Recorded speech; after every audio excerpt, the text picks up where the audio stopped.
Good morning, everyone.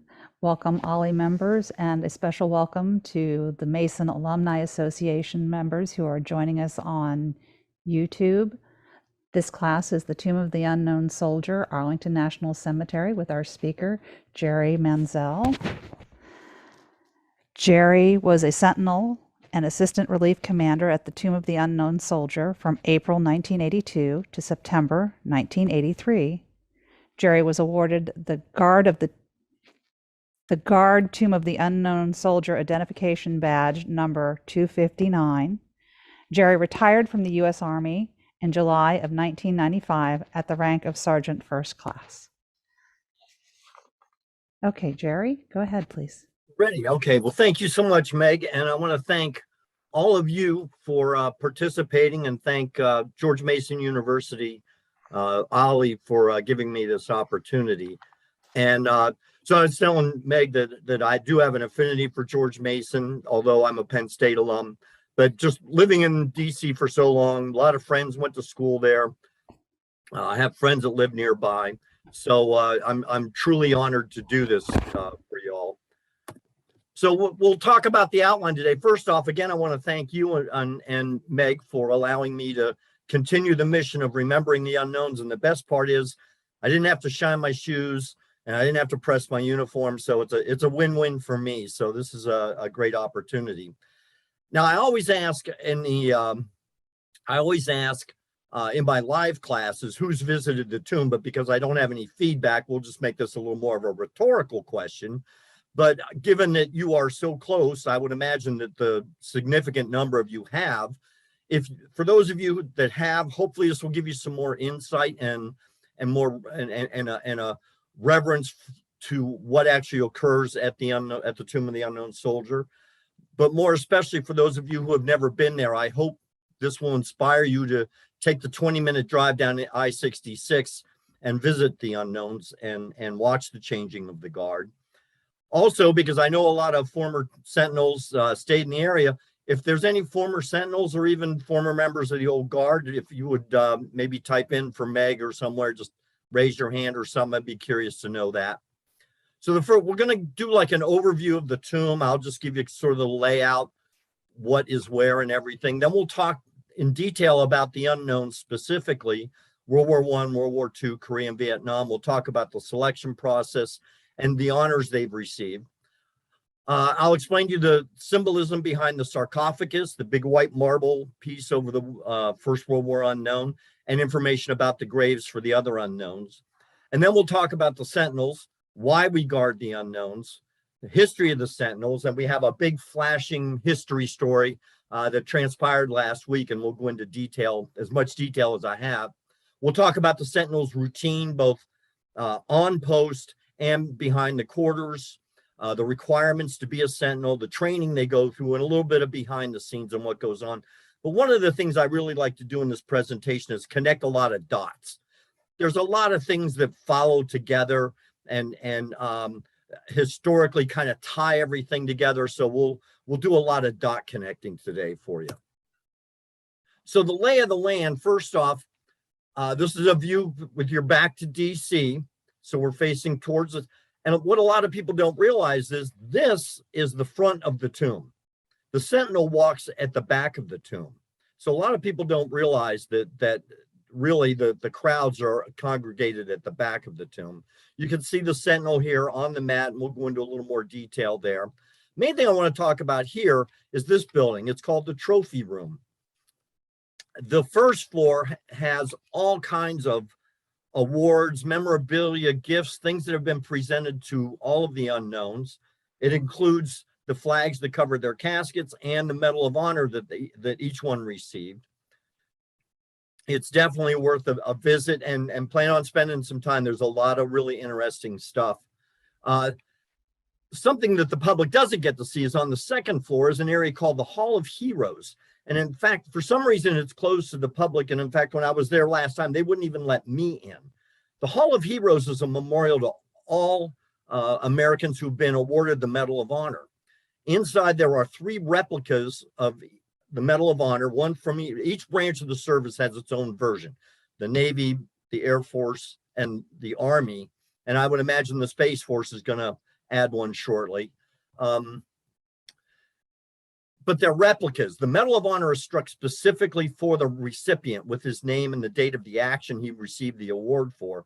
So these are just replicas. And then along the walls, there are brass plaques with the names of every Medal of Honor recipient in American history. So it's a very, very touching place.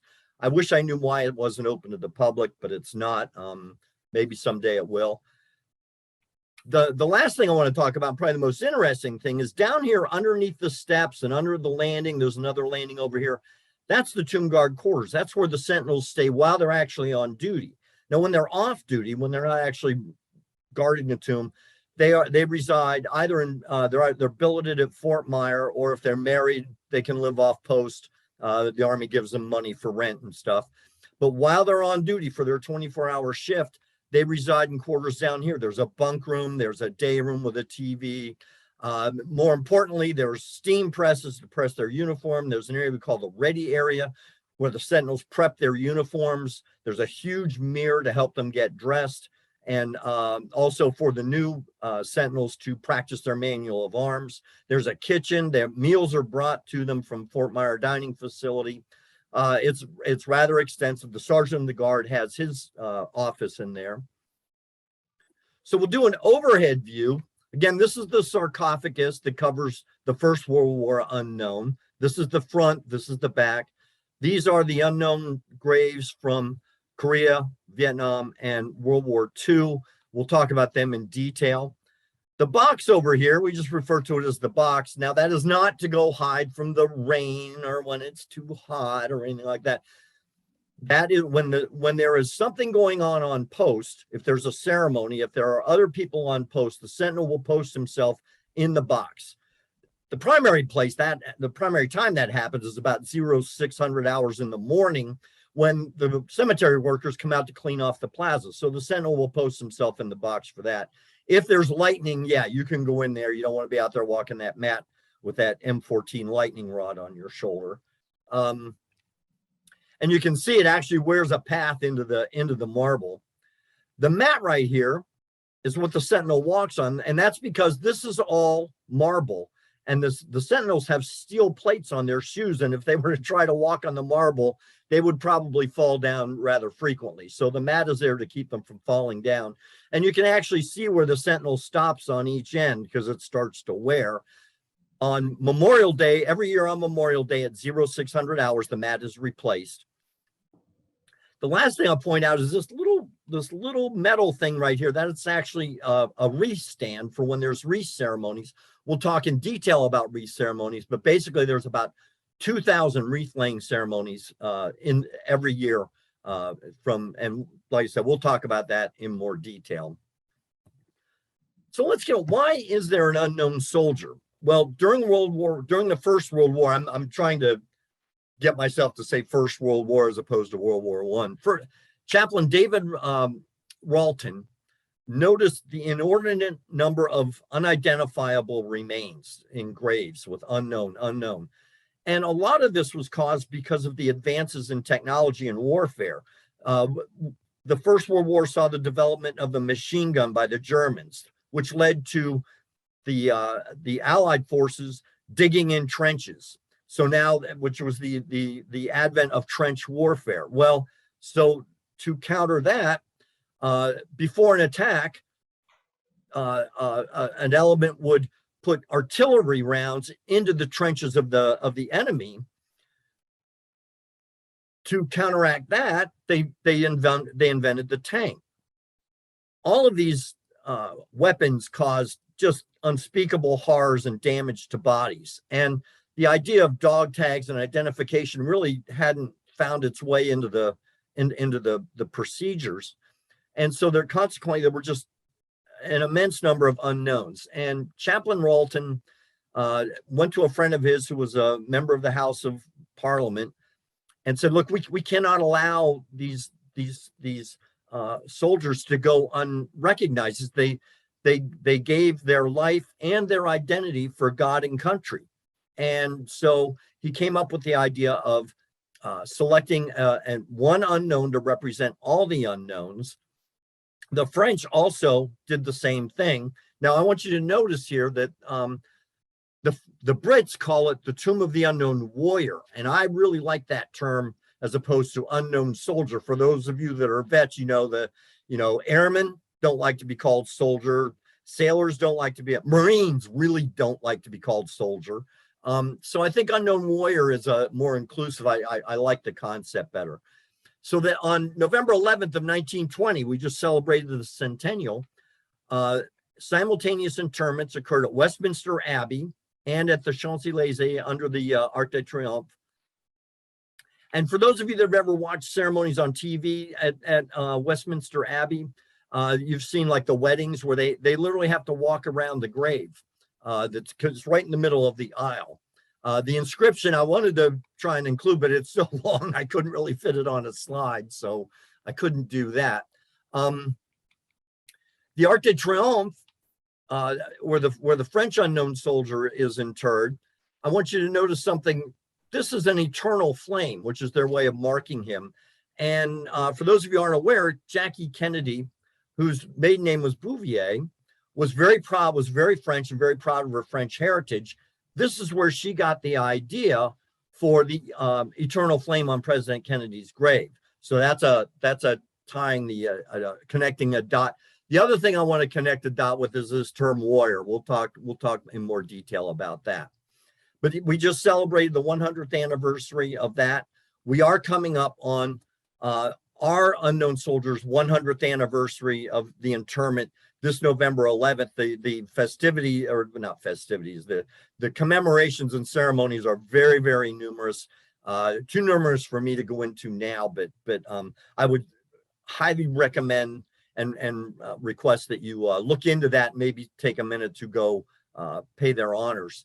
So the Great War Unknown Soldier selection process, well, let me back up. The Brits kept theirs top secret. The big concern is that we don't want somebody coming back and saying, hey, I think that's my Uncle Joe. And so they kept theirs very top secret. In fact, it has not been released yet. The Americans, took slightly different tact onto doing this. Blackjack Pershing, the commander of the American Expeditionary Forces in Europe, personally selected Sergeant Edward Younger, who was a very highly decorated warrior from the 9th Infantry Regiment, selected him to select the First World War unknown. And the general in charge gave very, very specific instructions. They went to each of the national cemeteries in France and selected one unknown and exhumed the remains. They inspected the remains to make sure it died from battle casualties, not this. We're just learning about the Spanish flu killed as many, if not more, soldiers than battle did. So they selected that. They were placed into identical shipping crates to the point where the general gave specific instructions on to even where the screws to hold the top were to be positioned, so that we don't even really know which of the cemeteries the final selectee was interred for or was disinterred from. So this picture over here is Sergeant Younger actually selecting the World War I unknown. This is going to be my chance. For those of you who speak French, I'm going to apologize right now for my French pronunciation. It's terrible. I've done the best I could. This is Chalon-sur-Marne, France.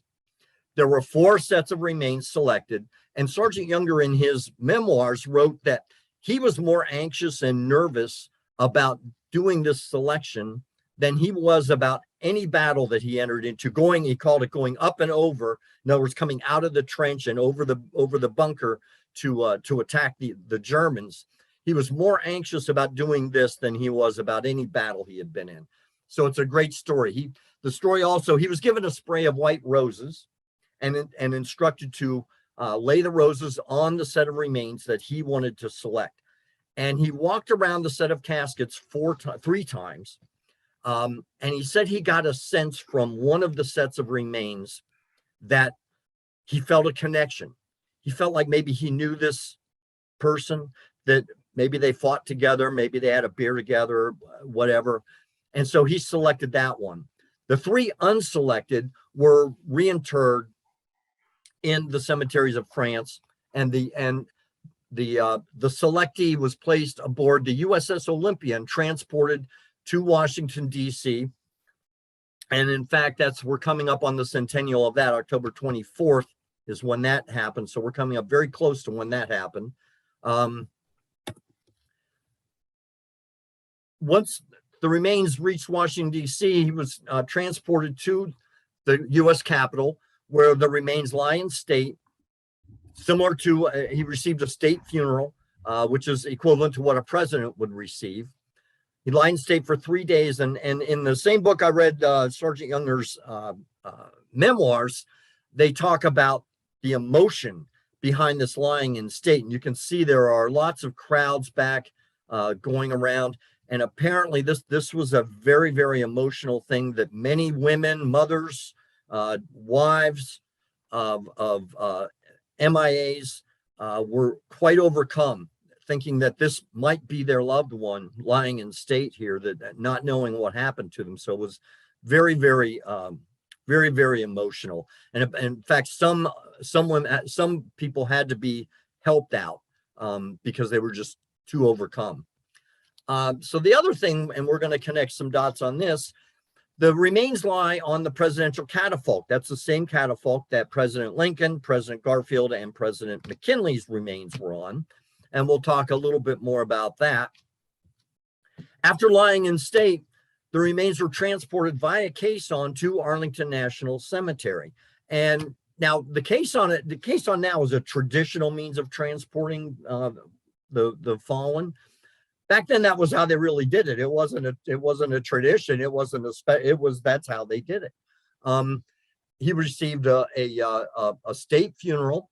Now, for those of you that are familiar with military funerals, the next of kin play an important role in the military funeral, but because these remains are unknown, there is technically no next of kin. So President Harding acted as next of kin on behalf of the American people.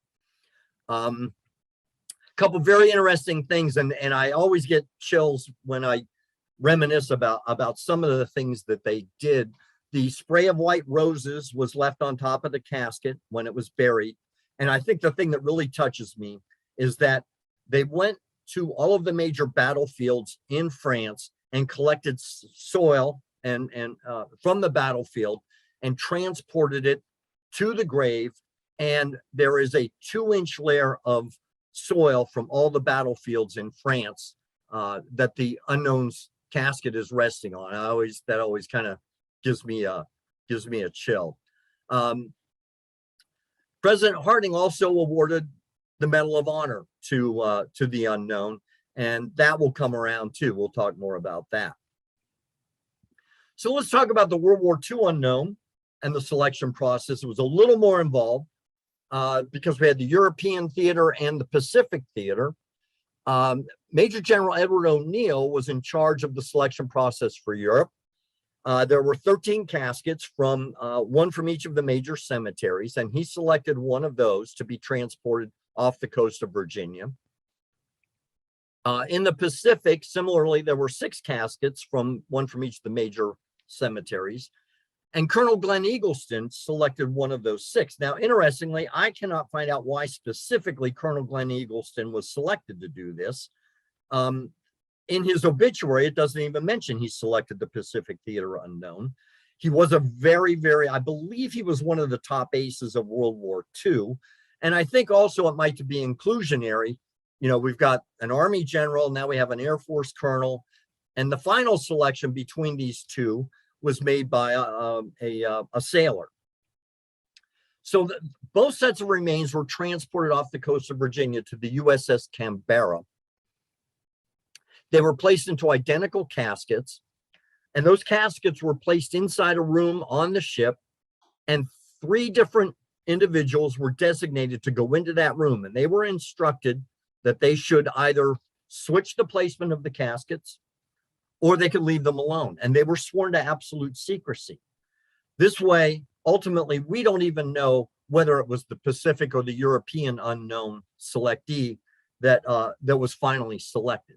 So after they had the 3 individuals do that, the remains were placed on the deck, and Hospitalman's Mate First Class William Charette, who was the last active duty Medal of Honor recipient in the Navy, placed a wreath on one set of remains, designating that as the World War II unknown. The unselected remains were buried at sea. Now you see there's 3 sets of remains here. The one in the middle, I'm pretty sure it's the one in the middle, is the Korean unknown. So, and we'll talk about him in a second. But the non-selected were buried at sea, very detailed records kept. The Korean unknown was selected from among 4 different sets of remains by Master Sergeant Ned Lyle. And again, connecting a dot, Master Sergeant Ned Lyle was also from the 9th Infantry Regiment, the same as Sergeant Younger. And those remains were transported to the USS Canberra. They were both taken to Washington, D.C., to Lyon State, and we'll talk about why there's a double interment in a second, to Lyon State in the Capitol, again, the same as a president. However, we have a dilemma here, don't we? We have 2 sets of remains, but we only have 1 presidential catafalque. So what they did in order to make this, everybody get the same honors, they built an identical replica of the presidential catafalque. When the remains were brought into the Capitol Rotunda, the World War II unknowns remains were placed on the actual presidential catafalque, and the Korean War unknowns remains were placed on the replica. Exactly halfway through, so on May 29th, probably about 11 a.m., 2 casket teams, that's what the Army, that's what the military calls pallbearers, 2 casket teams came in and they secured the remains and they switched the position. So now the Korean unknown is now lying on the presidential catafalque and the World War II unknown is on the replica. So that way they both receive identical honors. From here, the remains were transported via caisson to Arlington National Cemetery for a double interment. The reason there's a double interment is that the World War II unknown was authorized by Congress in 1948. By the time they got everything into place, and we'll talk about some of the difficulties they had,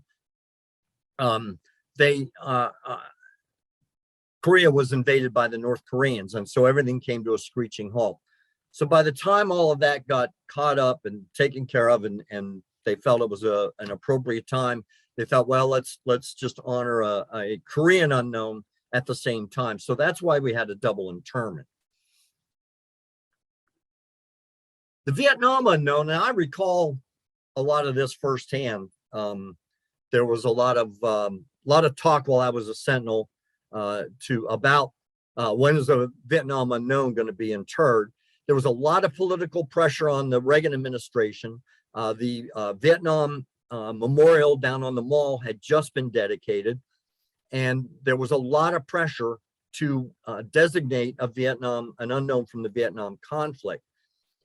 However, there were only 4 sets of remains that met the criteria of 80% of the body intact, no other way to know what was going on. And in fact, I read another account recently that said that 1 set of remains they couldn't positively identify as an American. So technically, there were only 3 sets of remains. So the remains X-26 that were designated were ceremoniously appointed as the Vietnam conflict unknown. And Marine Corps Sergeant Major Alan Kellogg, who was a Medal of Honor recipient, placed a ceremonial wreath on that set of remains. And likewise, those remains were transported to the Capitol, to Lyon State, and receive a state funeral. And likewise, transported via caisson to Arlington National Cemetery, where President Reagan acted as next of kin. He awarded them the Medal of Honor. Likewise, I didn't neglect to mention that the World War II and the Korean unknowns both were awarded the Medal of Honor. But that's not the end of the story. Now, the old Paul Harvey, you're going to know the rest of the story. Ted Sampley was a Special Forces soldier in Vietnam, had 4 Bronze Stars, so he was quite a hero. He was instrumental in organizing Rolling Thunder, which for those of you who have been around DC for a while, you experienced that in mass. I've labeled him as a provocative activist for the identification of MIAs and POWs, because that's the politest way I could think of identifying him. He was a pain in everybody's neck. He led protests. He was just unstoppable.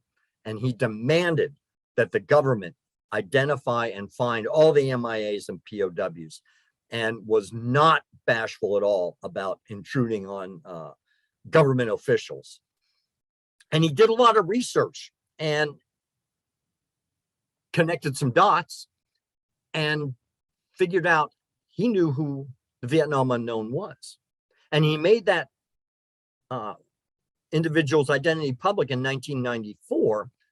He went to the family and asked them to help him push to have the remains identified. They kind of fought it at first, but he got them. They went through a lot. They had to petition Congress. They petitioned the Pentagon. It was quite a grueling process. And finally, in 1999, the Pentagon succumbed to pressure, and they ordered the exhumation and the DNA testing of the Vietnam unknown. So the remains were exhumed, transported to Walter Reed Army Medical Center, and DNA testing was done, and the remains were positively identified as Air Force First Lieutenant Michael J. Blassie. Now, I'm going to connect the dot. Remember, I like the idea of an unknown warrior. Well, here we have an Air Force lieutenant, and like I mentioned, airmen don't care to be called soldiers, so I like the concept of a warrior. So his remains were returned back to the family, and he was reinterred at Jefferson Barracks, Missouri National Cemetery. And I have a picture of his grave, and you can see it with his date of death. He was awarded the Silver Star, the Distinguished Flying Cross, the Purple Heart, the Air Medal. But also notice he was the unknown soldier from 1984 to 1998. Now, I had the opportunity to meet some sentinels who were there when the remains were exhumed, and we were all asking, like, what do you think about that? And they were like, we're glad. We took care of him until his family could have him back. And that was, I thought that a very touching sentiment. It's not quite the end of the story. Remember, I said the Vietnam unknown received the Medal of Honor, and there are a lot of benefits that go along with that. And the family asked that the Medal of Honor remain with him, and the Pentagon said no. Remember, I said the Medal of Honor is struck specifically for the individual. Well, the Medal of Honor presented to him was to the Vietnam unknown. He is no longer the Vietnam unknown, so that Medal of Honor does not apply to him. As far as I know, and I haven't been able to confirm this, that Medal of Honor is still on display in the trophy room. So now the crypt for the Vietnam unknown lies empty, and I apologize for the poor quality of this picture. It's really the best thing I could find, so I had to write it up. The crypt is empty, and it has an inscription honoring and keeping faith with America's missing servicemen, 1958-1975. So now the tomb has also become a memorial to the MIAs, for all MIAs and POWs who have not been accounted for. There will never be another unknown soldier.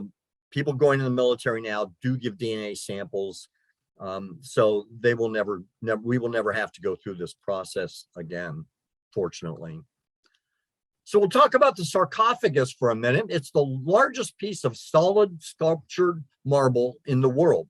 It weighs 78 tons, 11 feet tall, 8 feet wide, 13 feet long. There's 4 parts.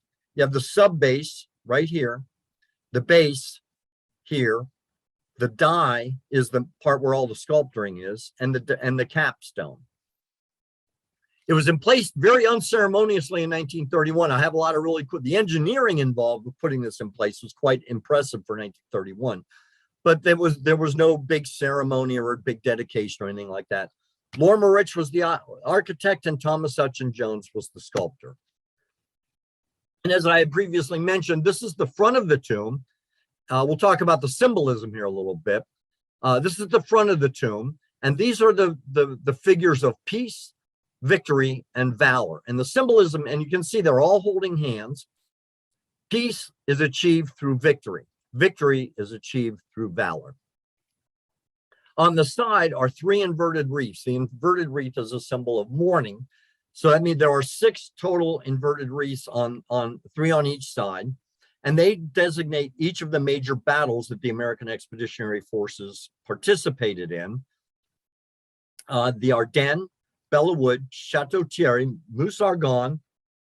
Here we go. This is the one I have trouble with. Woosh Azu, I hope that's close. If it's not, I apologize. And the Somme. The symbolism is very, very rich, especially for the First World War unknown. Now on the back, and this is the side that a lot of people think is actually the front, is on the reverse, is the inscription, "Here rests in honor, glory, an American soldier known but to God." And this inscription appears on numerous unknown grave markers that predate this. And in fact, and ironically, and maybe appropriately, we don't know who wrote that. We don't know who came up with the "Here rests in honor, glory, an American soldier known but to God." So I find that I guess that's a dot to connect, isn't it? It's I think that's fascinating.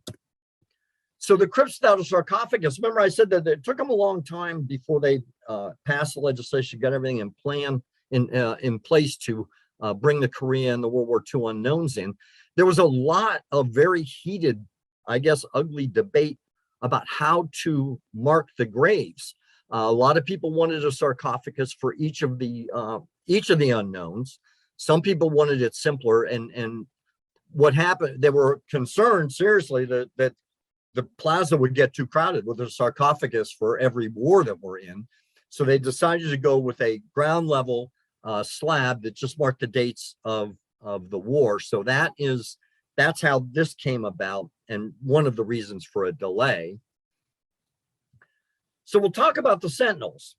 And for those of you, you all been around DC long enough, you know, and I lived there for 5 years before I saw enough snow to cover the grass. So anytime there's enough snow like this, the sentinels love to get out and walk in the snow just to show how hardcore we are. So, but yes, it goes 24/7, 365.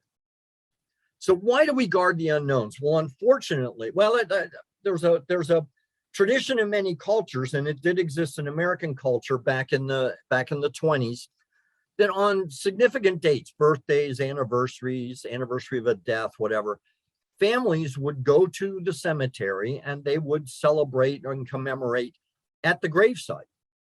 Well, given that there were so many unknowns, there were many, many people who would come to Arlington Cemetery. And you can see this is pre-sarcophagus. This is what it looks like before the sarcophagus was in place.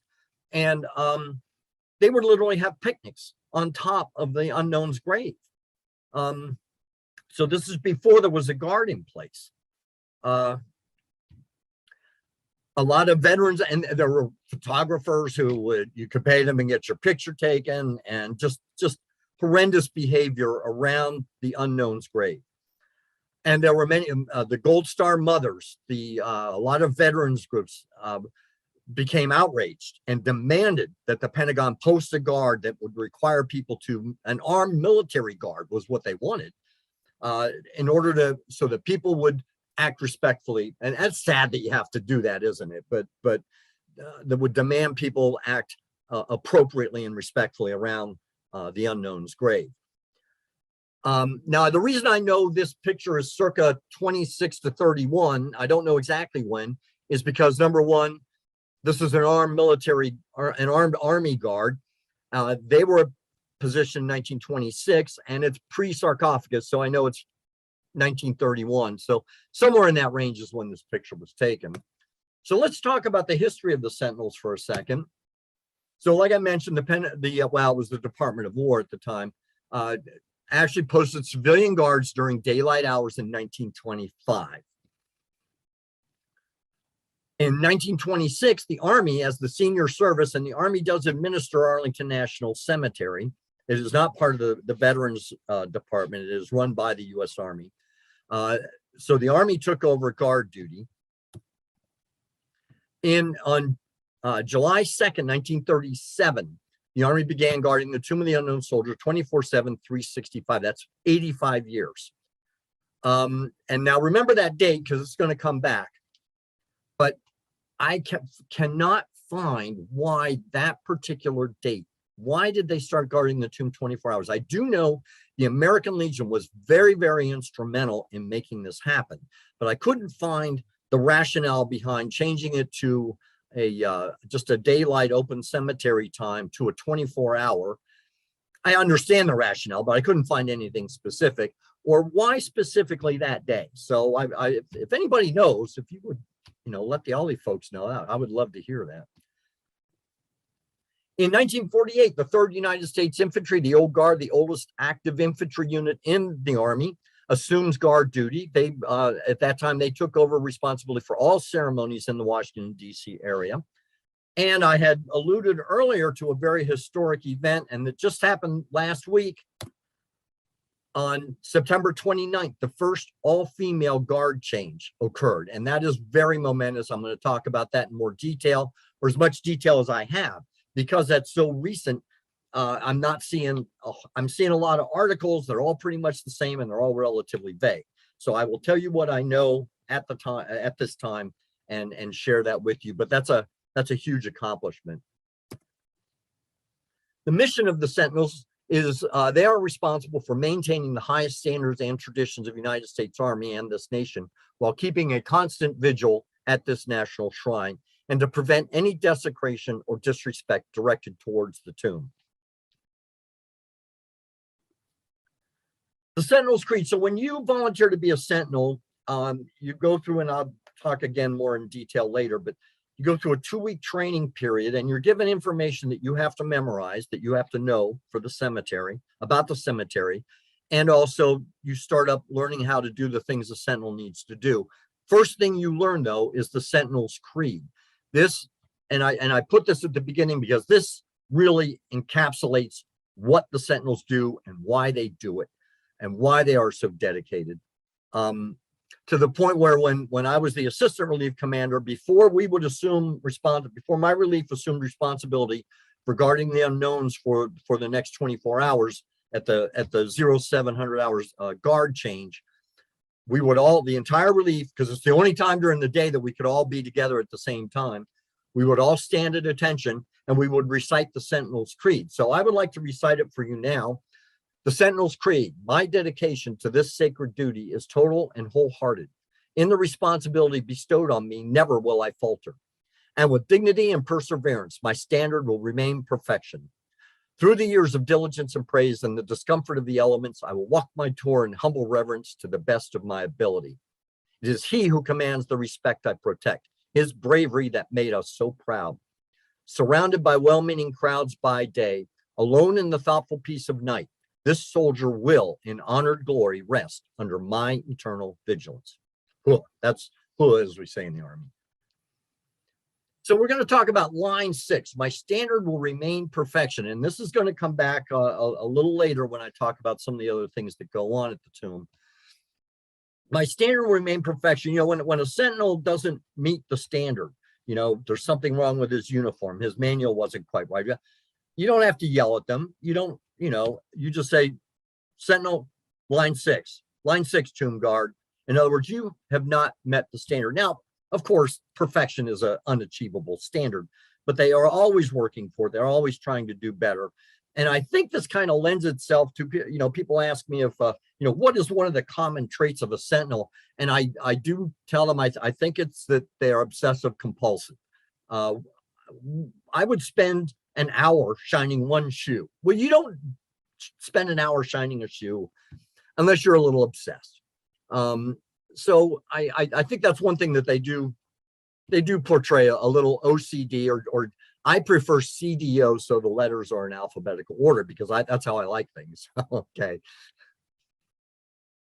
But we will see more of line 6 now. So let's talk about walking the mat. Little video here. It's called walking the mat. We're not marching. Marching is done at a cadence of 120 beats a minute. The Sentinels walk at a reverent pace to keep the solemnity of the place. So and everything is based on 21, significant for a 21 gun salute, the highest honor that can be given by the military. The sentinel stands at that end and he will walk 21 steps. At 21 steps, he will stop and face towards DC. And he'll wait 21 seconds. Now, how do we keep track of 21 seconds? Everybody had kind of a slightly different way to go. Most guys would count to 21. One guy I knew had said a poem in his head that took 21 seconds. I counted to 30 because 30 was the cadence that if it was the same cadence that I walked at, took 21 seconds to count. So that way, every time I walked down the mat, it reset my internal clock. So once the 21 seconds is up, the sentinel is going to face back down the mat and change shoulders. The sentinel will always carry the weapon on the shoulder towards the crowd, symbolic of keeping out intruders. So let's talk about the weapon. The weapon is a fully operational M14A1 rifle with a bayonet affixed. It weighs about 11 pounds, hard to say exactly because the stock is wood and it's shaved down. It's not a stock, pardon me. It's shaved down to add some balance to do the manual of arms. The sentinel is going to wait 21 seconds there. He's going to step off and take 21 steps. And he's going to stop at the other end. He's going to face back towards DC. He's going to wait another 21 seconds. He'll face back down the mat. And you do that until the relief commander and the oncoming sentinel come out to relieve you. So speaking of the sentinel coming out to relieve, we'll talk about the changing of the guard. So from April 1st to September 30th, the guard change happens every 30 minutes while the cemetery is open. Now, that's not because it's too hot. It's because there are so many tourists coming through the cemetery to see the changing of the guard. They increase the number of guard changes during the summertime to keep the crowds moving through, give everybody an opportunity to see. The plaza gets, especially in the prime, 10 a.m. to about 2 or 3 p.m., just gets packed. In the wintertime, from October 1st to March 31st, it's a 1-hour walk. When the cemetery is closed, which in the wintertime is at 5 p.m. till 8 a.m., in the summertime, 7 p.m. to 8 a.m., the guard changes. The guard shift is 2 hours. It becomes a real Army guard post. And that time is used to train new sentinels because you cannot achieve this kind of perfection and detail without actually doing it. You're not going to go out there the first time and hit your marks and get everything right. You're also allowed to wear a seasonal uniform, more so in the wintertime. The dress blues I think, are just one of the sharpest uniforms going. But it is not designed to keep you warm in the winter or keep you cool in the summer. So especially at night, you might be out there in some cold weather gear. And at night, there's no inspection because it's dark and the relief commander can't see. The inspection goes on in the quarters for his uniform. Now, you notice I've highlighted it's called maybe if there's, and you all live in DC, you don't get that bad of weather, but the times can be shortened.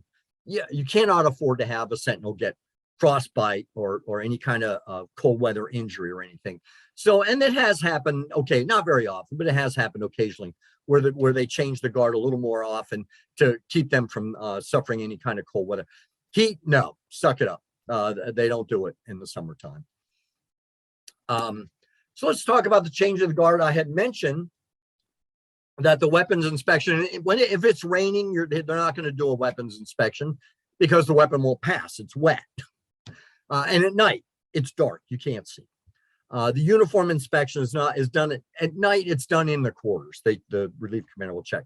But I really want to talk to you about the sidearm that the relief commander is wearing. It's an M17 Sig Sauer 9mm. And in January of 2017, the Sig Sauer Corporation, who had gotten the contract to create the new 9mm for the military, presented the old guard with 4 of these. And these, I have to spend some time doing this because these weapons are a work of art. They are just overwhelmingly impressive. So I want to kind of, I didn't want to spend too much time, but I do want to kind of go over some of this with you.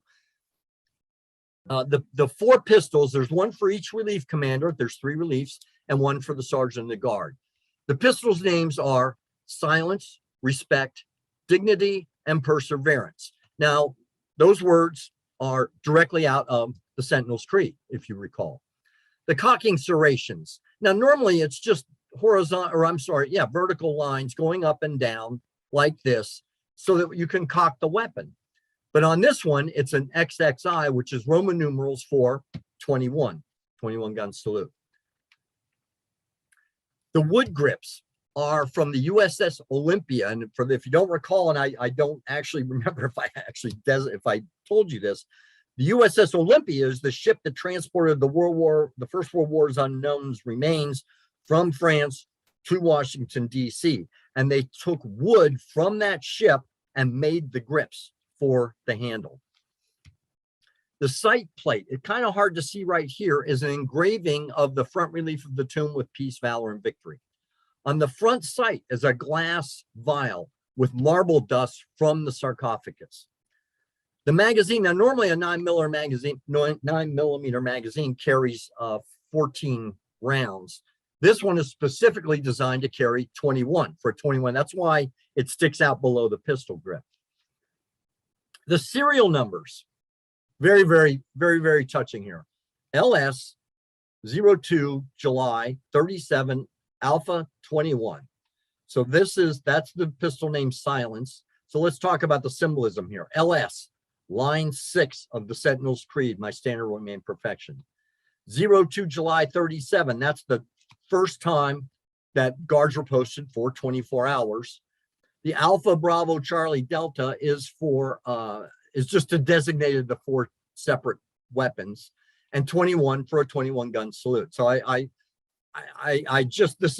this flabbergasted me when I first saw this thing and figured I had to talk about it for a little while. So thank you for indulging me.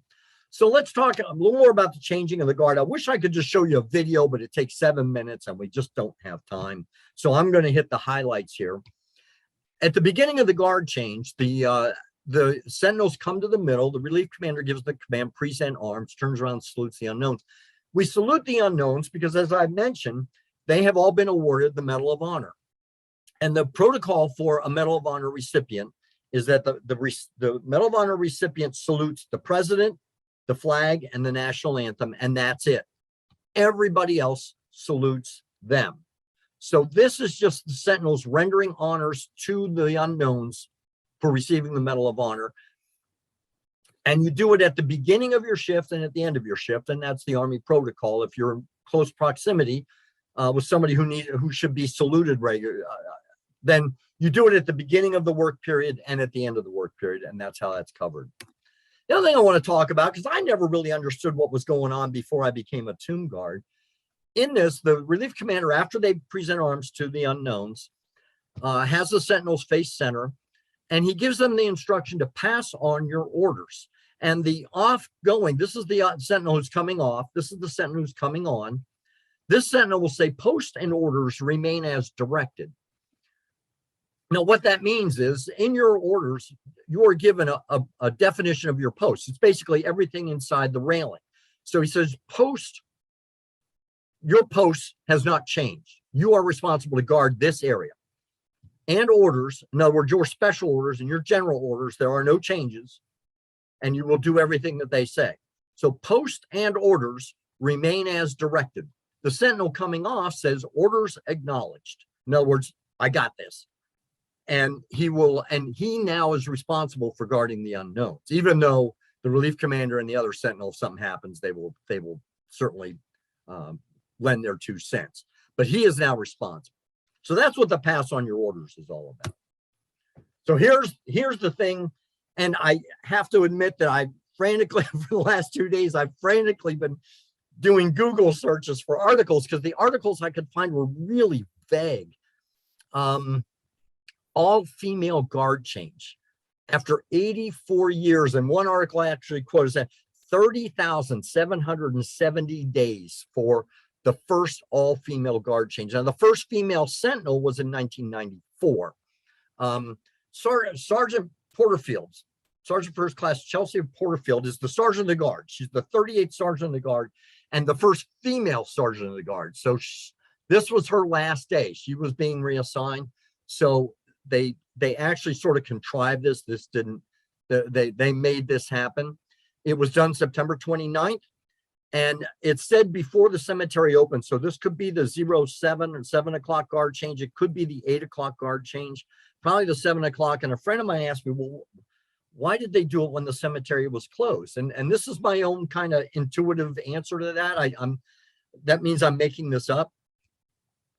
Sentinels strongly believe that what goes on there is not about the Sentinels. We are not the stars of the show. The unknowns are why we are there, and everything goes to them. So, and I respect Sergeant Porterfield for doing this. It wasn't about them, but it needed to happen. And so it doesn't become a spectacle for the crowd to watch this happen, but it becomes something very historic and important. So congratulations to all of them. The Sentinels' names have not been released, and I guess that's another reason I think they wanted this to be private. They wanted this to be a moment, and we love tomb guards. We love that 7 to 8 walk. The cemetery's not open. It's just you and the unknowns. Nobody interfering. Nobody. You are just out there kicking it for them. And so I think that's what happened here. I hope I'm right.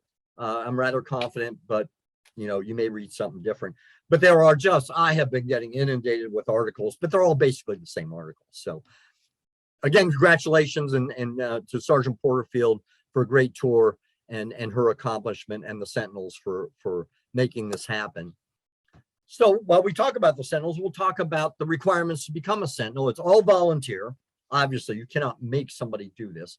It is now MOS non-specific. So back in my day, you had to be in the infantry because the old guard was an infantry unit.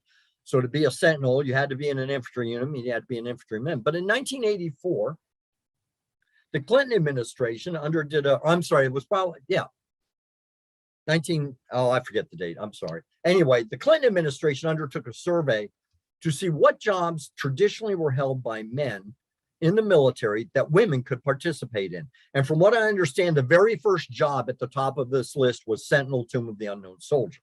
Now, to do that, because women could not at the time serve in the infantry, they had to open it up to all MOSs. MOS is military occupational specialty. That's your job. I was an infantryman. You could be a cook. You could be a tanker, an artilleryman, medic, a helicopter repairman, whatever. So you can be any job now and be a Sentinel. I think that's great. I think opening this up to anybody who cares to go through this grueling task, it should be given to. You must be 5'10" to 6'4" with a tall, with a slender build. Now, from what I understand, females can be given a waiver on the 5'10" because most women are not 5'10" or over. So they have given waivers. And you must be of sound character. We cannot have knuckleheads out there guarding the unknowns. The Sentinels represent the American people. We have to have people who are honorable and trustworthy out there, and who will do the right thing at the right time. And I'll give you an example. My first roommate was on a different relief, and apparently he bounced a check at the PX. And when I got back to the barracks after my relief shift, he was gone. He was gone the same day. He packed up his stuff and left. Well, we can't have, Washington Post headlines, tomb guard does blah, blah, so it's very important to have, and people have been relieved for bad behavior. I personally knew a couple that got relieved. So it is not something to be taken lightly. The organization, we talked about the Sergeant of the Guard is a Sergeant First Class E7. The Assistant Sergeant of the Guard, and he oversees the big place you would probably see the Sergeant of the Guard is at a state wreath laying ceremony, a president or visiting head of state. The Sergeant of the Guard acts as the wreath bearer for the head of state. The Assistant Sergeant of the Guard, usually an E6, is responsible for training newly assigned Sentinels and getting them through their 2 weeks of training. And then there's 3 reliefs of authorized strength of 7 soldiers, which is 21 for a 21 gun salute. Relief commander is a staff sergeant, assistant relief commander is a sergeant, and there are 5 Sentinels. Now these are authorized strengths. At any given time, you might have 3 Sentinels or 8 Sentinels because guys come and go. It takes about 6 months to train a Sentinel, so there is going to be some overlap.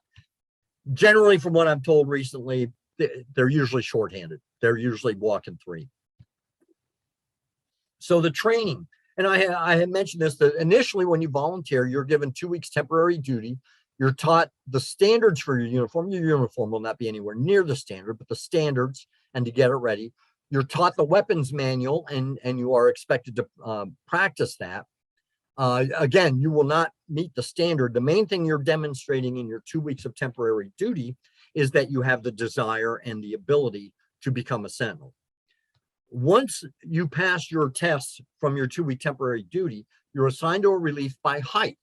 So I was on 3rd relief. We were 5'10", 5'11". The reason it's that way is that, you noticed that, some of the sentinels that are on 1st relief are could be 6'4". Well, if you get me out there with some 6'4" guy, it's going to look all lopsided and crazy.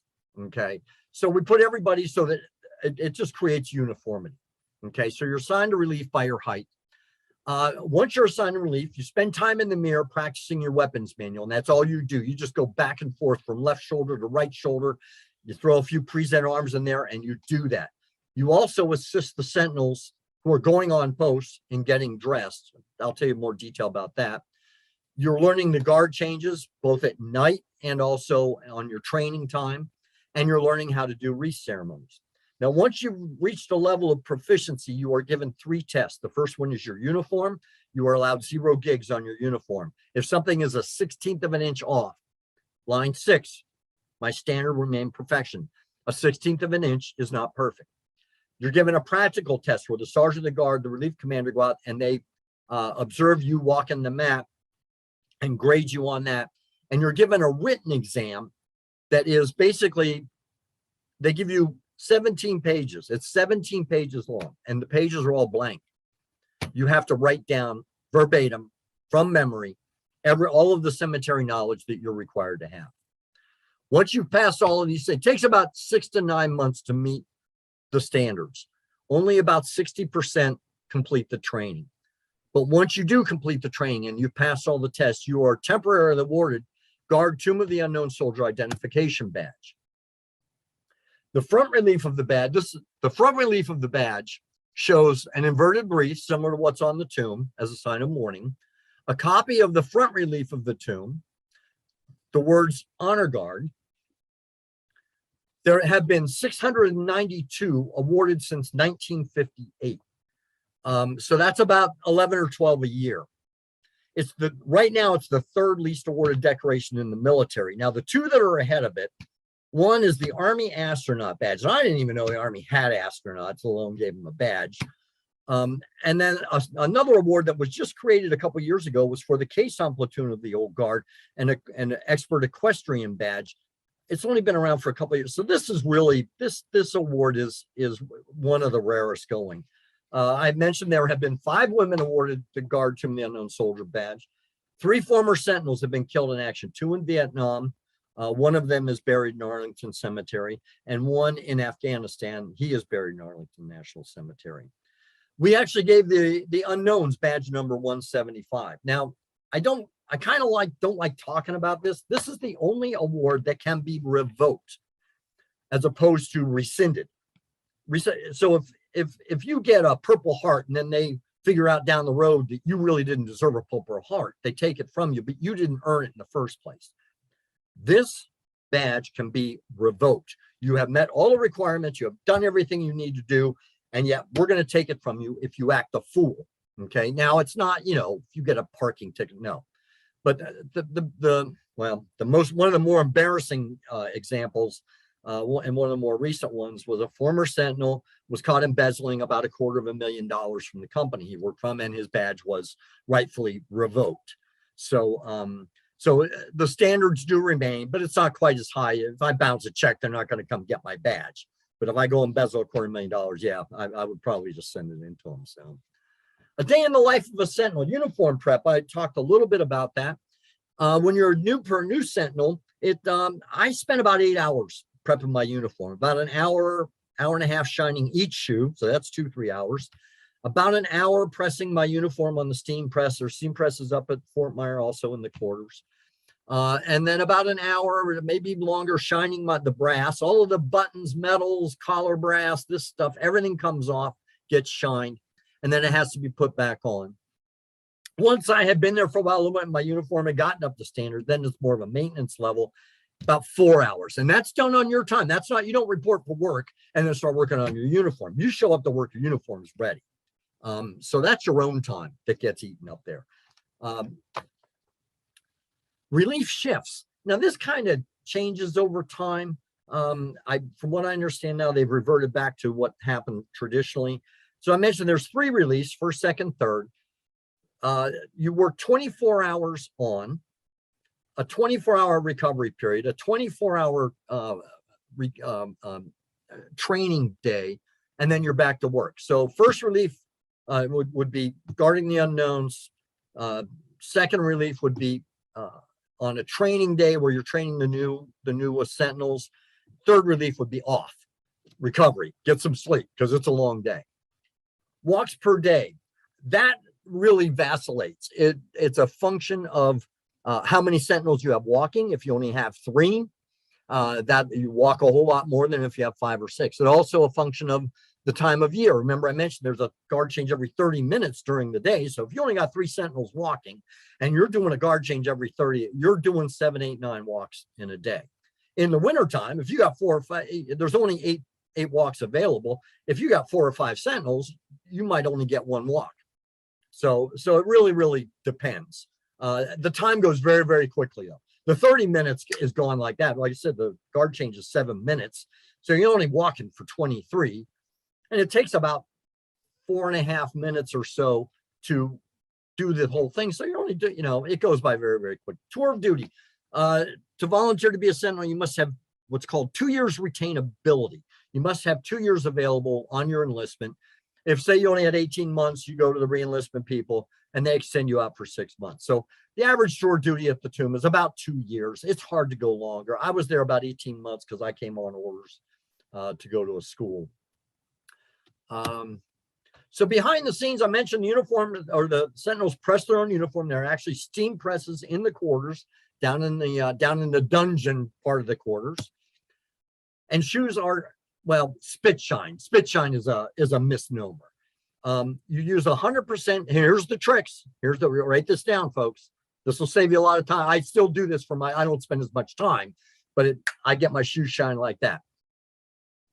You take a 100% cotton handkerchief. You wet it and wring it out and get it as dry as you can. And you can see right here, it's wrapped around the finger, the sentinel's finger.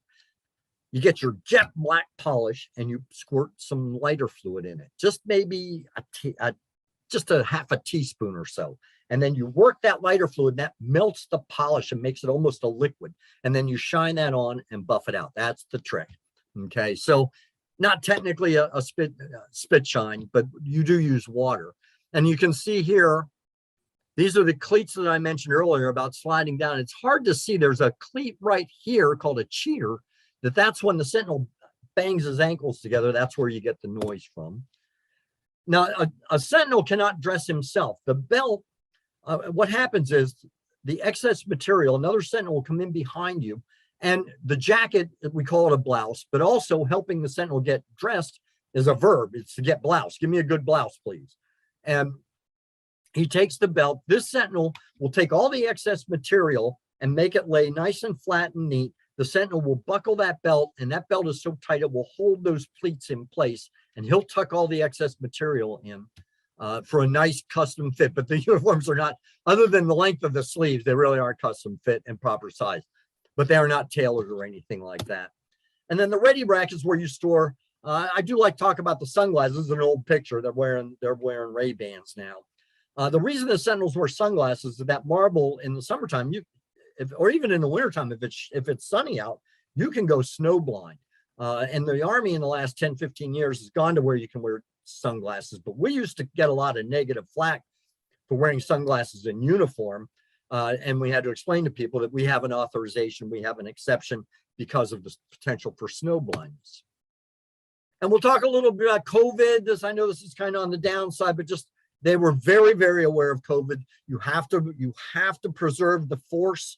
You have to make sure that the sentinels are healthy, that they can do their job. And because they are in such close quarters, they had to take, and before the vaccine, they had to be very, very careful. Actually, the guard change, there was no weapons inspection because the guard change is pretty much socially distanced by design, but the weapons inspection would violate that. So they didn't do a weapons inspection during COVID. They didn't wear the masks outside. They socially distanced, but they were very, very careful. They were very careful on guard change or on shift changes when the new relief came in to make sure that there was not a lot of overlap, that the quarters were immaculate, that they were clean and sanitized.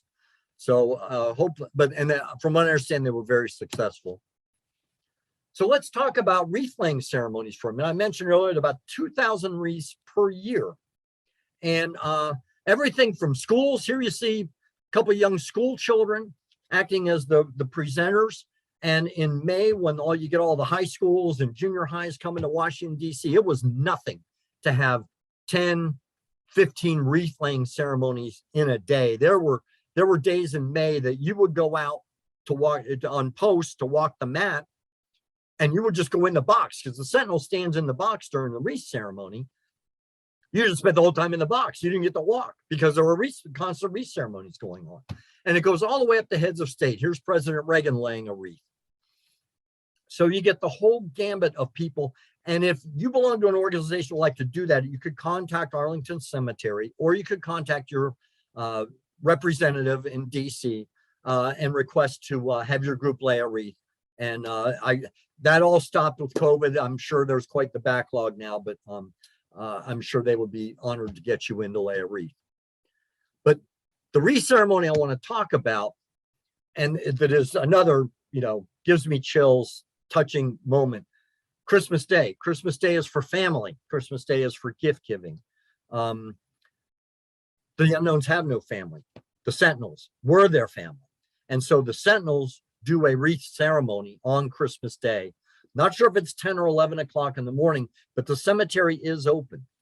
And the way this is to every sentinel assigned, except for one who has to stay in the quarters. And they might even find somebody else to come in and sit in the quarters because you can't leave those abandoned. The senior sentinel, the one who's been there the longest, and the junior, the newest sentinel, act as the wreath bearers, and they present a wreath to the unknowns.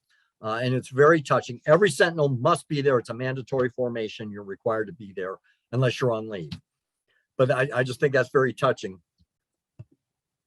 So let's do some frequently asked questions. Can the sentinel speak? Absolutely. I mentioned this is a real Army Guard post. If you violate that sentinel's post, he will challenge you. He'll go to port arms and he'll say, halt, it's requested that visitors remain on the outside of the railings. Or if you're acting a fool, and that's happened to me, that doesn't happen often. It happened to me once or twice.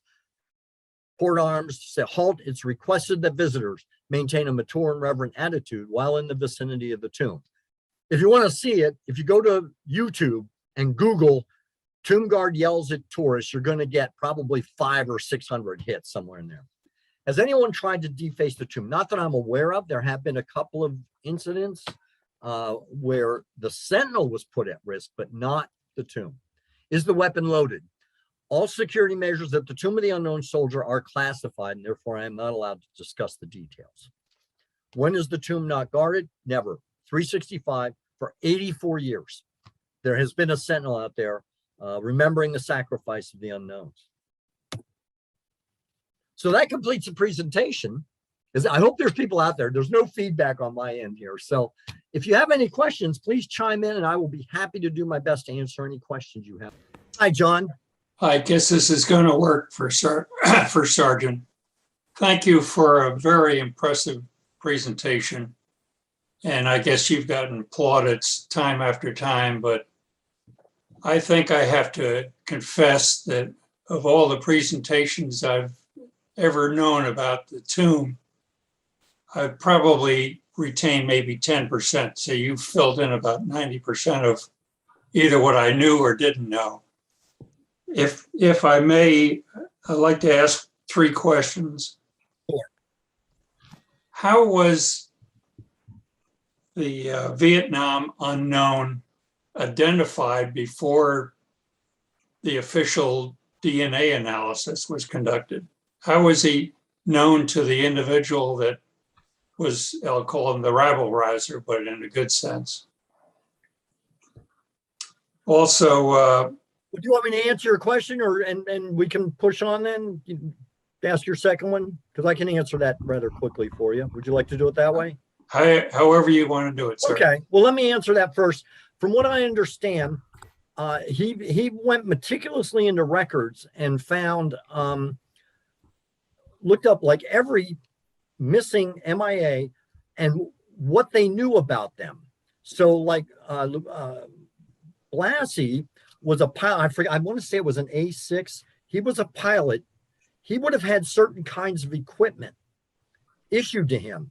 Well, so he looked at the Vietnam Unknown's remains, and everything that belonged, that came with the remains, were buried with him. So apparently there was a pistol, there was a parachute, there were a couple other items, and he Sampley correlated those items, and then consequently eliminated all the other possibilities for another unknown or another unidentified war to be that one. So it was quite a meticulous process on his part. So great detective work then. Absolutely, absolutely. How about the Korea unknown? The World War II and World War I remains were recovered from existing cemeteries. I'm not aware of a known cemetery in South Korea. They were from cemeteries in Hawaii, and I believe Korea's the forgotten war. I believe there were some in Japan, and I think there may be some in Korea, but I could be wrong about that. Got it.